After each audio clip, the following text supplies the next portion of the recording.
bibilin ko sa'yo sa pagkain ng daga. Kailangan, huwag mong lununin ang buto. Dahil pag nilunan mo yung buto, baka sumabit sa lalamunan mo. Hindi, pwedeng gawin ko lang ng paraan. Hindi. Ha?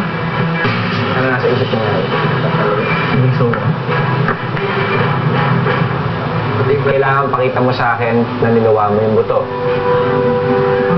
Okay? At yung buntot, kailangan mo itira. At gusto ko sabihin sa'yo, RJ, na dalawa na kakainin mong bubot.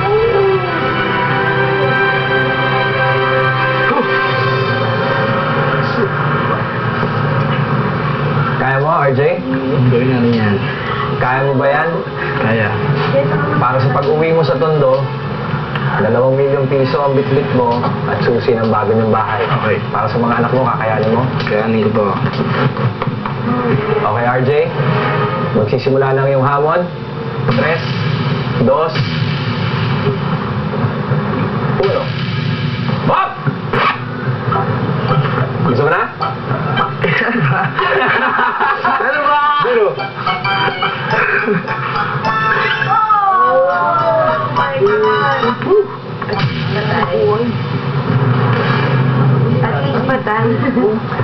Okay, RJ. Tira ko yung buntot. Titira mo yung buto. Kailangan mong idura sa platito. At yung buntot. 3,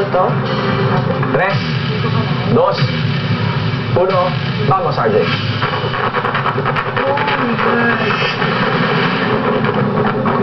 Kailangan mo hindi masuka, RJ. Pwede ka lang sumuka pag nakita mo ng...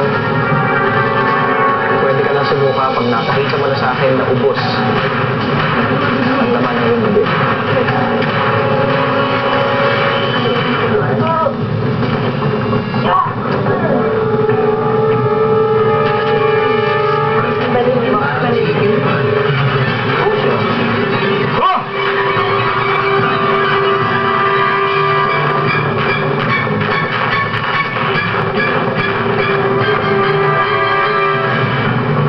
Kailangan mo ubusin ang laman, RJ.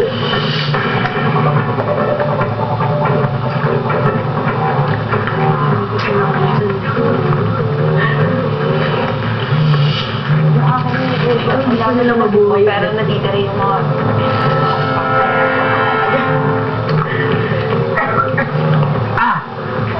Meron ba laman, RJ? Tan! Kamusta yun, RJ? Okay lang ba? Gusto mo masok ka? Hindi. Ano nasa isip mo habang pinagdadaanan mo yung hamon na yan, RJ? Dalawa kong anak. Kasi ako nandito kasi dali sa kanila.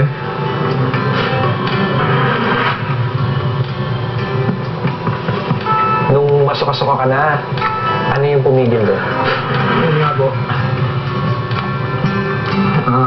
Hindi ako kailangan sumuka kasi para sa kanila, kahit nakakadiri yung ginawa ko, kailangan kong gawin ng maayos. Kasi ayoko maalis. Pinlabang ko na to sa buhay ko, hindi ko makakalimutan. Kasi para sa kanila to, dito nakasalala yung nangyayari sa kanila sa paglaki nila. Yun. Okay, RJ? Napatumba mo yung takot mo, nilabanan mo, ang iyong pagsuka, Salamat po. maganda ginawa mo.